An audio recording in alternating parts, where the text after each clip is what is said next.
I'm a 29-year-old woman, and I've been married to my husband Daniel for just under a year. He comes from a wealthy family with deep connections in the city, the type of family where every gathering feels like a polished event, and where everyone seems to know their place in a hierarchy that was established long before I came along. From the very first dinner I attended with them, it was clear I was not going to be treated like the other partners who had already been absorbed into their circle. At that dinner, his mother greeted me with a polite smile, the kind that looked practiced, like she was trying to hide the fact that she already had an opinion about me. I was seated at the far end of the table, while Daniel's siblings' partners were up close, right beside his parents.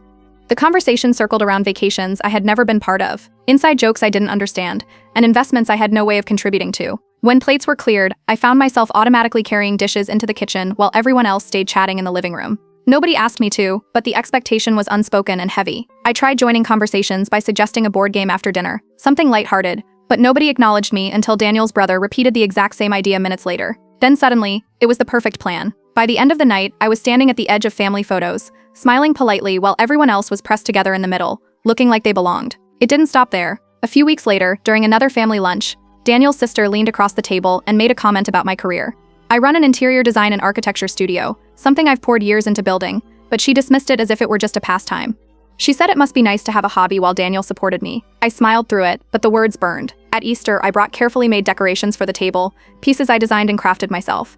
They were brushed aside like they were nothing more than trinkets, while store-bought pastries from another in-law were celebrated as if they had been handcrafted by a world-renowned chef. Daniel noticed but shrugged it off, telling me that's just how his family was. I made a decision that day. I wasn't going to sit in the corner waiting for approval that was never coming. If they weren't going to give me space at the table, I would make my own. I started small. When his parents and siblings came over for dinner at our house, I went all in. I designed the table settings, arranged the lighting, and cooked every dish myself. From the moment they walked in, the compliments began. Not from his parents, of course, but from the cousins, aunts, and uncles who noticed the little details. His mother tried to undermine it by suggesting Daniel must have handled the work, but I corrected her gently, letting everyone else confirm that it was my doing. That night, several younger cousins asked for my advice on their own projects, and I realized the tide was starting to shift, even if only slightly. The real turning point came at a cousin's wedding. I walked in expecting the usual treatment, minimal introductions, a smile that didn't quite reach the eyes, and being left to hover at the edge of conversations. That's exactly what happened at first. Daniel's immediate family barely acknowledged me, and I could see the familiar setup happening. They clustered together, leaving me on my own. Instead of waiting, I stepped forward.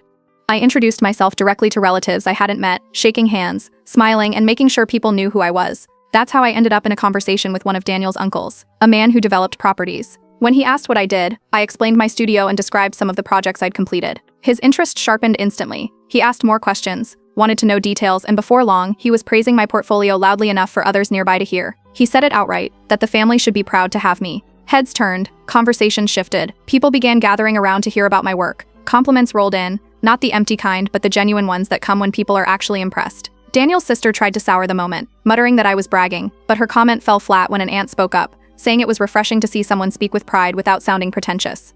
Daniel, who was usually quiet in front of his family, placed a hand on my shoulder and added his support in a smaller way earlier in the evening, before giving this public acknowledgement. It wasn't a private whisper, it was public, loud enough for everyone at the table to hear. His mother tried to change the subject, steering the conversation away, but people pulled it back to me. When I commented on how beautiful the wedding decor was, several cousins immediately suggested that I should help with future events, maybe even plan them. Younger relatives asked for my contact information about internships at my studio. The momentum was unstoppable. By the end of the night, I noticed a new dynamic. Group conversations included me naturally. People who once overlooked me were leaning in to hear what I had to say. Even the elders, who usually only praised Daniel's siblings, commented that I was grounded and easy to talk to.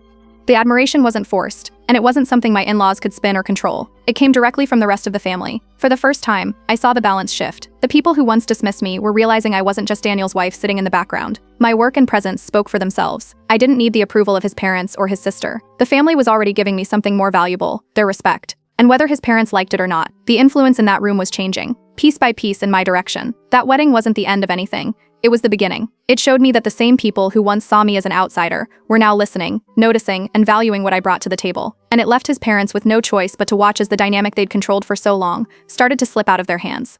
The week after the wedding, invitations for a family lunch landed in our phones. The location was Daniel's parents' house, the big white one with the wraparound porch and the view of the lake. I arrived early with a notebook in my bag, the kind I carry to site visits. My studio stays busy most months. A small team, steady clients, a few features in local magazines, kitchens, living rooms, retail spaces, and 2 small restaurants last year. Word of mouth keeps us moving. Before the roast came out, the conversation drifted toward the lake house remodel. His parents want to update the guest bedrooms and open the main level. Everyone tossed around vague ideas. I laid out a quick plan. Remove a non-load-bearing wall between the kitchen and dining area, widen the hallway, relocate the laundry to the mudroom, and add storage under the stairs. I mentioned costs, permits, and a timeline with contingencies for materials. The room went quiet for a beat, then someone joked about calling real professionals and the topic skidded away. It wasn't rude on the surface, just a smooth redirect, as if my input didn't count. The meal stretched on, plates passed, dessert followed. Near the end, Daniel's sister made a light comment about my work being a nice hobby since Daniel's job takes care of things. No raised voice, no insult, just a single line that landed like a period. I didn't argue. I noted the faces around the table. Polite smiles, no pushback. Easter arrived a few weeks later. I brought a set of handmade table pieces, dyed eggs in soft tones set in clay rings, place cards with clean lettering, a simple runner I stitched at home, and a cluster of glass bud vases with white tulips. The living room smelled like cinnamon and sugar because another in-law had arrived with bakery boxes. Those pastries earned the applause. My decor took a spot near the end of the table. A few relatives touched the edges and nodded, then returned to the pastry boxes. Photos were taken of the desserts and posted in the group chat. My name didn't appear in the captions. I noticed the pattern in pictures from other events too. Group photos without me, unless I stepped into the frame on my own. Updates shared to the chat that stopped right before my contributions. Not a dramatic freeze out, just a steady editing of the record. At night, Daniel admitted he saw it. He called it their way. He said the family needed time. He didn't offer a plan to change anything. I didn't push him to make one. Instead, I made a simple plan for myself. Stop trying to prove anything with words. Start stacking proof with work, and keep the door open for anyone curious enough to walk through. The first push came from an unexpected direction. At a Sunday lunch, a family friend joined us. He develops small commercial properties and knows the local design scene. He asked where I worked and recognized my studio's name. He mentioned a cafe we finished last fall, the one with the curved banquette and the black and white tile. He said it drew more foot traffic after the renovation, that the layout made sense. He asked a few more questions in front of the table: budgets, sourcing, how I manage lead times, and then he turned to Daniel's parents and said they must be proud. It wasn't loud, but it carried. Heads came up. Forks slowed, people shifted in their seats. The mother-in-law waved it off with a smile and moved the conversation toward vacations. But the friend steered back, asked about my current projects, and a cousin chimed in with a request for my contact card. Two more relatives made small notes on their phones. The room's energy didn't completely change, but there was a subtle tilt toward me that grew gradually over time. That tilt gave me room to make the next move. I invited everyone to dinner at our place the following weekend. No birthday, no holiday, no reason other than dinner. I planned it the way I plan a model unit: flow, lighting, and small surprises. By Friday, the house was ready. I swapped our entry console for a narrow oak table and set a low bowl with floating citrus slices for a clean scent. The living room got a simple switch. The armchairs angled toward the patio, a soft throw over the sofa to echo the dining napkins, and a couple of tall branches and a glass cylinder for height. In the dining room, I used a long linen runner, matte plates, thin glassware, and brushed steel flatware. Each place card had a tiny pencil sketch of the person's favorite flower, which I asked about in advance. In the kitchen, I prepped a simple menu I knew I could execute without stress: roasted chicken with lemon and thyme, a crisp salad with shaved fennel, herb potatoes, and a flourless chocolate cake with raspberries. Nothing heavy, nothing that would keep me stuck at the stove after they arrived. They came staggered, as they always do. Coats on the rack, shoes left neatly by the mat. People moved through the rooms and stopped at little details: the branches, the sketches, the way the light pooled on the table, because I swapped the bulbs to a warmer temperature and dimmed them. The father-in-law ran his hand along the dining table edge and asked where I found it. I told him I sourced it secondhand and refinished it last spring. He looked closer at the grain. The first 20 minutes were just movement and small talk. Then the plates started coming out. Daniel poured water and wine. I plated in the kitchen and sent dishes out fast so no one waited. The room settled. Noise dropped to a pleasant hum. A cousin asked how I got the chicken skin so crisp. Another asked where the napkins came from. The answer to the napkins was simple: I made them. Near dessert, the mother-in-law made a gentle comment about how Daniel must have handled the main prep, and how I probably focused on the little touches. She smiled while she said it. I let the table answer. The cousin who had been in the kitchen with me earlier noted that I handled the cooking. The family friend added that the layout felt intentional, like a space designed for company. Another relative asked for my recipe card. I confirmed the steps, then described the marinade and resting time. The conversation held there, not out of pity, but because the work made sense. When people got up from the table, they didn't drift straight to the door. They wandered back through the house to look again. In the living room, the younger cousins asked for tips on making small apartments feel bigger. In the hallway, an aunt took a picture of the entry setup. In the kitchen, a cousin asked for help planning a nursery. I opened my calendar and offered a short consult slot on Tuesday evening. We set it on the spot. Daniel's father lingered by the patio and asked about outdoor seating. I walked him through a simple plan: build a bench along the fence line with storage underneath, add a small herb garden near the step, and swap the overhead light to a sealed fixture rated for damp locations. He nodded, not like a man humoring a guest, but like a homeowner taking notes. By the time coats came off the rack again, the shift was clear. It wasn't a grand moment. It was a set of small outcomes stacked together. People asked for my help, took photos, scheduled time, and followed my lead during a meal in my home. The mother-in-law kept her smile intact and thanked us on the way out. The words were polite, The eyes were careful. 2 days later, the family group chat lit up with a thread about the lake house remodel again. This time, a cousin tagged me and asked if I could sketch a quick layout. I sent a clean diagram in the afternoon using a note app, with lines marking the wall removal, a new island with storage, and a pocket door solution to hide laundry noise. The father-in-law reacted with a thumbs up. Daniel's sister didn't comment. The mother-in-law responded with a note about budgets and how they might want to start with paint. I replied with a paint plan that would work now and still pair well with future changes, plus 3 sample codes they could pick up at the hardware store. No debate, just usable steps. By the weekend, I had the nursery consult, a coffee meeting to discuss a small foyer upgrade, and a walkthrough scheduled with the family friend for a retail lobby he wanted to refresh. None of it needed approval from Daniel's parents. The requests came directly to me. The next Sunday, we were back at the big white house for another lunch. Before the meal, the father-in-law asked me to step into his office. On the desk sat the lake house plans from their last renovation, rolled and secured with elastic. He tapped the tube and asked if I could take a look when I had time. No rush. He wanted to understand what changes were possible before they hired a general contractor. I agreed and asked for the latest measurements. He took a file from a drawer and handed it over. Out in the living room, the talk around me sounded different than it had in the winter. Questions landed at my feet without detours. People wanted to know where to find a good runner for a high-traffic hallway, how to choose a sofa that would survive kids and dogs, whether peel and stick tile was worth the effort in a rental. I gave quick answers and added notes about warranties and cleaning products. Phones came out. People typed as I spoke. Nothing dramatic happened that day, no confrontations, no shouting, just small decisions shifting toward me. After dessert, Daniel's parents stood on the porch with us as we said goodbye. His mother thanked us for hosting the previous weekend and mentioned the lemon cake. She asked if I'd share the recipe. I emailed it that evening along with a short list of tools for the lake house paint plan and a sketch for the patio bench. No commentary, no pressure, just work that anyone could test in the real world. By the time the week turned, the narrative around me had a new shape. Not a crown, not a spotlight, just a path that didn't require permission. In a family that ran on old habits, steady proof was the only language that landed. And from that point on, I made sure the proof kept coming. The next big gathering after the lake house discussions came a month later. One of Daniel's cousins was getting married, and the entire extended family was invited. It wasn't just a dinner at his parents' house this time. It was a ballroom packed with relatives, friends, business associates, and people who had known his family for decades. The kind of event where appearances mattered. When we arrived, Daniel's parents were already holding court near the entrance, greeting everyone as though they owned the place. His siblings stood close by, their partners tucked comfortably under an arm or next to them in photos. I noticed the way Daniel's mother introduced each of those partners warmly, offering small compliments about their jobs or their outfits. When we approached, the words were simple and quick. My name was said once, and then the focus moved right back to Daniel. I didn't wait for anyone to fill the silence. I walked forward, shook hands with relatives, and introduced myself directly. I'm Claire, Daniel's wife. I said it again and again until people began to connect the name with the face. Instead of standing behind Daniel while his family ran the conversation, I built my own. Not long after, I found myself standing near the bar with one of his uncles, a man who develops commercial properties. He asked what I did, and I told him about my design studio. His interest sharpened when I described a recent project, a downtown cafe where we expanded seating capacity by 30% without increasing square footage. He asked about costs, permits, and what kind of timeline I had managed. I explained everything the way I would with a client. His eyebrows went up. Then, right there, he said the family should be proud to have me in it. The words weren't whispered. They were clear enough for people nearby to hear. Heads turned, including Daniel's cousins, aunts, and even his father. The uncle asked me more questions, and others gathered around. Soon I was showing pictures on my phone of the restaurant projects, the residential lofts, and even a recent retail lobby we had redesigned. Compliments came quickly after that. Daniel's sister drifted close, listening with a tight smile.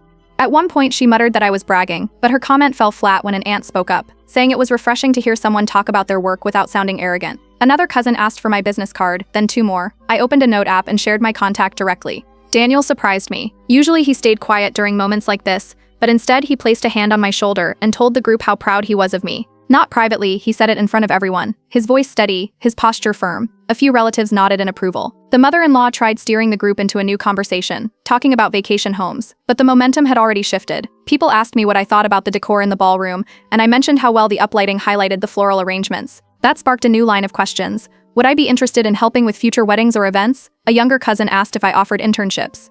I said yes, and she asked for details on how to apply. By the time the meal started, I was no longer at the fringe. I sat beside Daniel, surrounded by relatives leaning in to keep talking. An older aunt asked how I balanced creativity with budgets. Another wanted to know how I got contractors to stay on schedule. I answered each one the same way I would in a client meeting, clearly, with steps and examples. At dessert, the groom's parents walked by to greet each table. When they reached ours, one of Daniel's cousins pointed at me and said I should have helped with the wedding decor. The parents laughed but asked for my card anyway. I gave it to them, and within minutes other relatives were passing their phones down the table so I could type in my number. During the dancing, I moved around the room, and everywhere I went, people asked me more. Some wanted tips for remodeling kitchens. Others wanted to know if I handled office spaces. I even got pulled into a conversation with one of Daniel's father's business contacts, who asked if I'd be interested in submitting a bid for a lobby renovation. I told him I'd be happy to. Meanwhile, I caught glimpses of my in-laws watching from across the room. Daniel's sister leaned against the bar, arms folded, eyes narrowed. His mother laughed with a group of friends, but kept glancing in my direction. It was clear she wasn't thrilled about the spotlight moving away from her and her children, but the extended family didn't care about that shift. They wanted to talk about projects, design, and ideas. Aunts and uncles who had barely acknowledged me before were now asking for my opinion on their homes. Even the older relatives, the ones who usually praised Daniel's siblings, told me they admired my work ethic. By the end of the night, the conversations flowed naturally. Nobody was forcing me in or leaving me out. I was simply part of the group. Daniel's cousins started pulling me into their circle on the dance floor, laughing and introducing me to their friends. Younger relatives followed me around, asking about internships, scribbling notes on napkins. As we left, Daniel's uncle stopped him at the door and said he should be proud of me. Daniel nodded, still holding my hand. We stepped out into the night, and I could feel that something had shifted. The next morning, the family group chat lit up with photos from the wedding. For the first time, I wasn't at the edge of the frame or cropped out. I was right in the middle, standing with Daniel, smiling, surrounded by cousins who tagged me in their posts. My name appeared in captions. People commented that it was good to finally meet me. That week, I received 3 separate emails from relatives I'd spoken with at the wedding. One asked about hiring me for a living room redesign, another wanted help planning a small restaurant remodel, and the third was a request from the bride's parents to consult on their backyard renovation once the honeymoon was over. Even Daniel's father called that week, asking if I could come by to look at the old garage at the lake house to see if it could be turned into a guest suite. His tone was measured, but the request was direct. The mother-in-law didn't say much, but she couldn't stop the flow. At the next dinner, she made a pointed effort to talk about the pastries she brought in, almost as if to shift focus, but people kept circling back to me. They asked about my projects, internships, and timelines. Cousins updated me on their plans. An aunt showed me fabric samples for her sofa. From that wedding onward, the pattern changed. I wasn't an outsider waiting to be included anymore. Conversations pulled me in without pause, and my name kept coming up in the family chat. Where once I was ignored, now people asked for updates. Where once I was sidelined, now they leaned in to listen. It wasn't about Daniel's parents anymore. The extended family had already made their decision. They liked me, they respected me, and they wanted me involved. And with every new project and conversation, that circle only grew wider. By the time the month ended, I had 4 consultations booked, a potential contract on the table, and invitations to smaller get-togethers from cousins who wanted me there. Daniel's parents could frown all they wanted. The rest of the family had already chosen which direction they were moving, and it wasn't back toward the old way of doing things. That night at the wedding hadn't just been a celebration for the bride and groom. It had been the moment the family finally saw me, not as an accessory to Daniel, but as someone who brought her own weight into the room. And from that point forward, nothing was ever going to return to the way it had been. By the time summer rolled around, invitations for the annual family barbecue went out. It was always hosted at Daniel's parents' home, the big backyard that sloped gently toward the lake. Long picnic tables were lined up under the trees, a grill already set at the far corner, and coolers of drinks scattered around. Guests filtered in with casseroles, salads, and bakery boxes. I decided not to show up empty-handed. That morning, I went to the farmer's market and picked fresh flowers, sunflowers, lavender, and small white daisies. I arranged them in a wide, low planter box I had refinished, turning it into a garden centerpiece that could sit right in the middle of the main table without blocking views. When we arrived, Daniel carried the cooler while I brought the centerpiece forward. His mother barely glanced at it, gesturing toward the table with a polite nod. But almost immediately, other relatives leaned closer. An aunt touched the edge of the planter and asked if I'd made it. A cousin snapped a picture on her phone. Within minutes, people were asking me about the lavender and if it was grown locally. The grill became the center of the action. Daniel's father flipped burgers, and a couple of uncles managed the sausages. I stepped over to help thread vegetables onto skewers, zucchini, bell peppers, mushrooms, and red onions. Daniel's sister walked by with a laugh, pointing out that I probably didn't know how to handle real family recipes. I smiled and kept threading. Later, when the skewers came off the grill, they vanished faster than the burgers. Guests circled back asking what marinade I had used, and I explained it was just olive oil, garlic, lemon juice, and herbs from my own garden.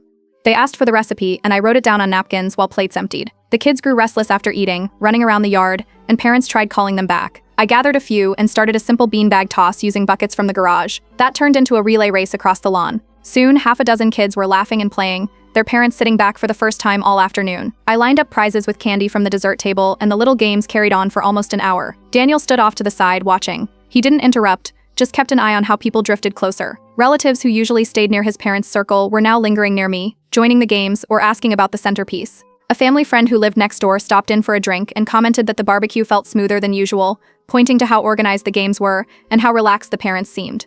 Not everyone liked the shift. Daniel's sister muttered again, this time to a cousin, that I was trying too hard. But her words had no echo. Another uncle responded that effort or not, I was making the day more enjoyable. People nodded. Later in the evening, Daniel's father sat on the porch with a plate of food and announced, half to the group and half to himself, that I had a natural way of bringing people together. The words hung in the air. They weren't delivered as a compliment to me directly, but the whole table heard. As the sun dipped lower, I pulled out a trivia game I had prepared in case the kids needed more entertainment. I had written questions about family history, where the grandparents were born, what year the lake house was built, the names of old pets, and funny stories collected from past gatherings. At first, people groaned good-naturedly, but within minutes, everyone was laughing and shouting out answers. Even the older relatives joined in, eager to share details no one else remembered. Teams formed across picnic tables, cousins argued over answers, and the game carried us through sunset. When dinner wound down, people didn't scatter the way they usually did. Instead, several relatives stayed clustered around me, continuing conversations about design ideas, asking about my projects, or just enjoying the trivia. The usual spotlight that belonged to Daniel's parents dimmed, not because anyone intended it, but because attention had shifted naturally. I noticed Daniel's mother at the edge of the group. She wore her polite smile, but her eyes stayed fixed. At one point, she remarked that all the attention was because I was still new. But the comment slipped away, ignored by the group, drowned out by laughter and more trivia questions. By the time we packed up to leave, I could feel the difference. Relatives were thanking me directly for organizing games, asking me for recipes, and lingering around me instead of his parents. Even the kids hugged me goodbye, sticky hands leaving faint smudges on my dress. Daniel carried the cooler back to the car, and I set the empty centerpiece in the trunk, still smelling faintly of lavender. The drive home was quiet, but I replayed the day's moments in my mind, the way guests had reached for my skewers first, the way parents had thanked me for keeping the kids busy, the way laughter carried through trivia. None of it had been forced. The family responded not because I pushed, but because I offered something they wanted, food that tasted good, games that entertained, details that made the day smoother. I walked into that barbecue with nothing more than flowers and skewers, but I walked out knowing the balance had tilted again. Recognition wasn't coming from Daniel's parents, and maybe it never would. But the rest of the family was already choosing where to focus their attention. Step by step, I was no longer the outsider, and the more they leaned toward me, the more natural it became. The summer barbecue wasn't a grand moment with speeches or declarations. It was smaller than that, built from tiny pieces, flowers admired, recipes requested, games played, trivia answered. But those pieces added up. Each one slid me closer to the center of the family's orbit, with or without the approval of the people who had once tried to keep me on the edge. And as I placed the centerpiece back on the kitchen counter that night, its petals still open wide, I knew it wouldn't be the last time the family turned toward me instead of them. This was only the beginning of something much larger. Thanksgiving was always a big deal in Daniel's family. His parents made it a tradition to host every year, with long tables stretching across their dining room and into the living room, multiple turkeys and more side dishes than anyone could count.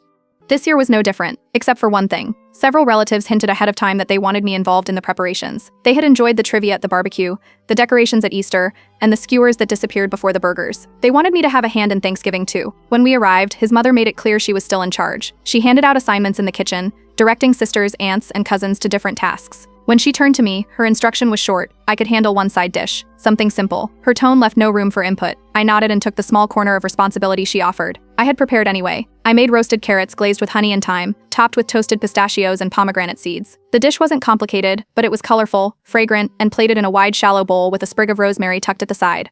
When I set it on the buffet, it stood out instantly. Guests leaned in to admire it before anyone even lifted a spoon. Other dishes lined the table, mashed potatoes, stuffing, green bean casserole, but compared to the carrots, they looked flat. Phones came out for pictures. An aunt asked if I catered now. I laughed and said no, just habit from my studio work where presentation always matters. As the meal started, I noticed how chaotic the serving line usually was. Dishes passed the wrong way, forks clattered, people bumped elbows. Without drawing attention to myself, I shifted platters, positioned ladles, and guided plates down the line in order. The flow smoothed out, and within minutes, everyone had food without the usual pileups. More than one guest commented how quick the line had gone this year. Midway through dinner, a longtime family friend walked in. He was a local business owner and someone the in-laws respected.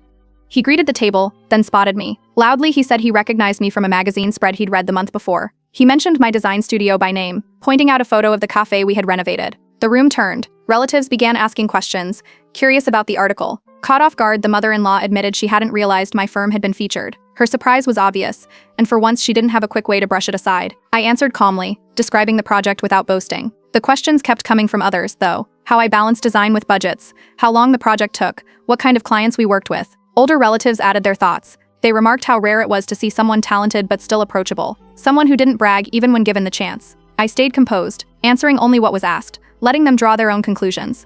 Toward the end of the meal, Daniel rose with his glass. He wasn't one for speeches, but this time he raised a toast to me and the work I'd done. He spoke plainly, saying he was proud of me, and the room responded with applause. Some clapped lightly, some cheered, and the sound filled the dining room. I caught his parents smiling stiffly, their expressions frozen even as the room celebrated. After dessert, the attention didn't fade. A cousin pulled me aside with a personal request. She and her husband were expecting their first child, and she asked if I would help design a nursery. She wanted something soft and calming, but still practical, and she said she trusted me more than anyone else to get it right. I agreed to meet with her the following week, and she hugged me in thanks. Not everyone was pleased. As people gathered coats and leftovers, the mother-in-law made a quiet comment within earshot that I was just lucky.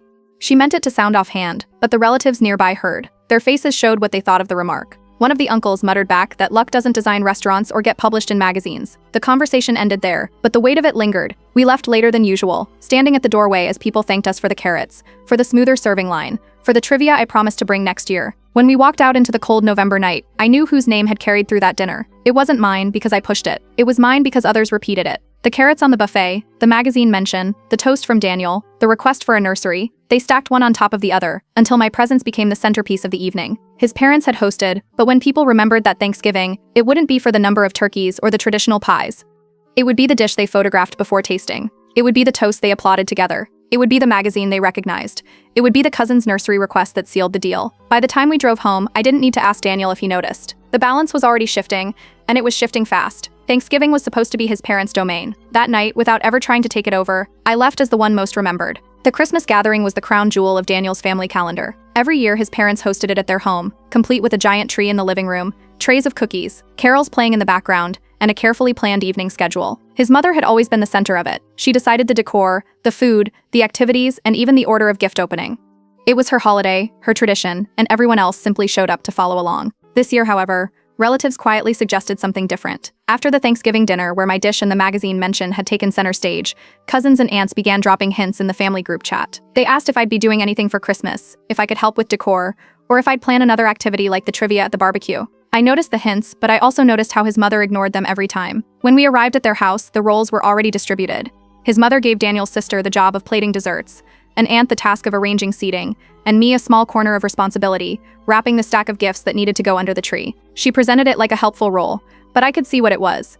Gift wrapping was background work, invisible once the paper was torn off. I accepted without argument, but I didn't do it halfway. I brought along my own supplies: matte papers in deep green, burgundy, and cream, velvet ribbons, wax seals, and hand-lettered tags I had prepared in advance. As the gifts piled up under the tree, they didn't look ordinary anymore. They looked like something out of a storefront display, every bow neat, every ribbon tied with care. Guests began noticing almost immediately. They assumed I had been part of the decor team for the whole house, asking if I had picked the ornaments or designed the tablescape. I explained that I had only handled the wrapping, but the impression had already formed. Compared to the dated garlands and the plastic bows his mother used on the rest of the decor, the contrast was impossible to ignore. The younger cousins circled around me, pointing to the wax seals and the tags with names drawn in calligraphy. They asked how I had made them, and I showed them quickly with one of the leftover scraps. Phones came out, photos were snapped, and a couple of them asked if I'd teach them later. While the adults talked in the living room, I decided to introduce something new for the kids. I had brought gingerbread kits in my bag, just in case. I set them out on a side table, added bowls of candies, and called over the younger ones. Soon, what started as a quiet side activity turned into the centerpiece of the night. Kids clustered around building houses, and then adults drifted over, laughing as they tried their hands at the icing. What was meant as a simple game turned into a competition. Teams formed, cousins teased each other about collapsing walls, and uncles added gumdrops like structural engineers. Cameras flashed, plates of cookies went untouched because everyone was too busy decorating. For the first time in years, the evening wasn't revolving around the tree or the meal plan, it revolved around the gingerbread contest. Daniel's father walked by with a drink in hand and watched for a while before shaking his head with a smile. He said out loud that it was the best Christmas in years, and he credited me for it. The room went quiet for a second, then erupted in agreement. Aunts and uncles chimed in, saying I had brought fresh life to the holiday, that the kids had never been this engaged before, and that the energy in the room felt lighter than usual. The compliments didn't bounce back to his mother as they usually did. They came directly to me, and I had no way to deflect them. People kept asking for my opinion. Should the houses be judged by creativity or neatness? Should the kids compete separately from the adults? What prizes should be given out? I made decisions quickly, keeping the fun moving, and each time the group followed without question. By the time the winners were chosen, one child's crooked but colorful candy mansion, and one uncle's surprisingly precise gumdrop chalet, the entire room was cheering. The prizes were simple: extra candy bars I had tucked into my bag, but the kids reacted like they'd won trophies. Adults clapped, laughter carried through the house, and I noticed how people kept circling back toward me, even when the game ended. His mother tried to steer attention back to her schedule, announcing carols around the piano. But the energy didn't shift. People sang a little, then drifted back to the gingerbread table to admire the finished houses. Cameras focused on the displays, not on the piano. Conversations formed around me, with cousins asking if I would help plan birthday parties, aunts suggesting I lead the decoration next year, and kids tugging at my sleeve asking if I could bring the contest back. At one point, Daniel's father raised his glass again, echoing what he had said earlier. He told the group openly that this Christmas felt different, in a good way, and that Claire was the reason. The applause that followed wasn't forced. It was warm, genuine, and loud enough that his mother couldn't talk over it. Still, she tried to salvage her authority. Near the end of the night, as coats were pulled from racks and gifts were loaded into cars, she muttered that I was only getting this much praise because my ideas were new. A couple of relatives overheard. They didn't say anything in response, but their looks said enough. They weren't buying the excuse. As the evening wrapped up, relatives stopped me at the door to thank me directly. They told me they hadn't enjoyed Christmas this much in years, that the gingerbread contest had made it unforgettable, that the gifts under the tree had never looked so beautiful. Daniel's cousins pulled me into photos, and the kids hugged me goodbye, still sticky with icing. On the drive home, I thought back to the last few gatherings. The barbecue, Thanksgiving, now Christmas. Each time, the circle around me had widened. Not because I demanded it, but because people naturally gravitated toward the things I brought. At Christmas, it was clearer than ever. His parents might have been the hosts, but I had shaped the night. When people remembered this holiday, it wouldn't be about the carols or the traditional meal. It would be about the gingerbread houses lined up like a village on the table. It would be about the wrapped gifts that looked too good to open. It would be about the way laughter carried through the house in a way it hadn't in years. And that was the moment I realized I wasn't being noticed as a newcomer anymore.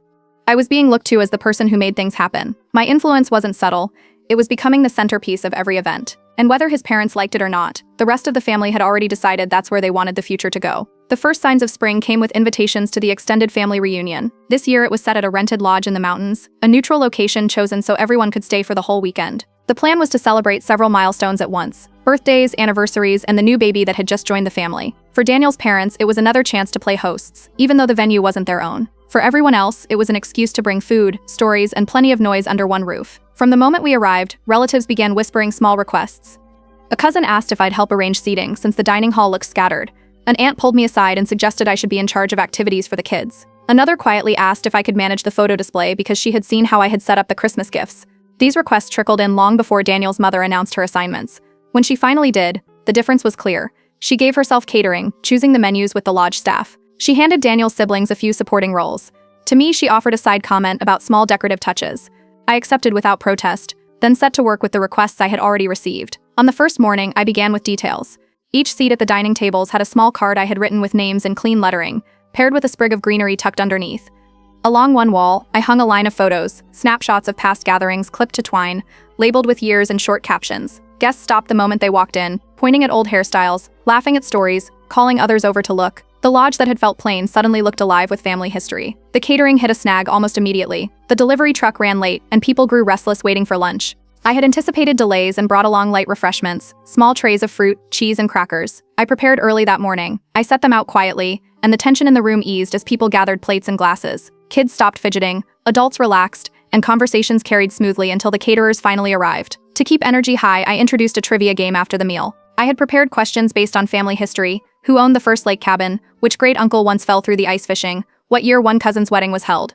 The game pulled in every generation. Elders leaned forward with pride as their stories were retold, and younger cousins shouted answers with excitement. Laughter rang across the tables. Meanwhile, the kids gathered around the activity corner I had set up with coloring sheets, puzzles, and blocks. Parents noticed quickly. They were free to eat and chat while their children stayed busy nearby. Several came to thank me, saying they hadn't been able to enjoy a family meal in years without constant interruptions. By evening, the atmosphere had shifted completely. A respected uncle raised his glass during dinner and thanked me out loud, saying I had made the reunion warm and memorable. The room echoed with claps and cheers. Daniel's parents sat stiffly at the end of the table, smiling but silent. When dessert came, people leaned toward me again. A cousin asked if I could help design her nursery. Another wanted ideas for refreshing his backyard patio.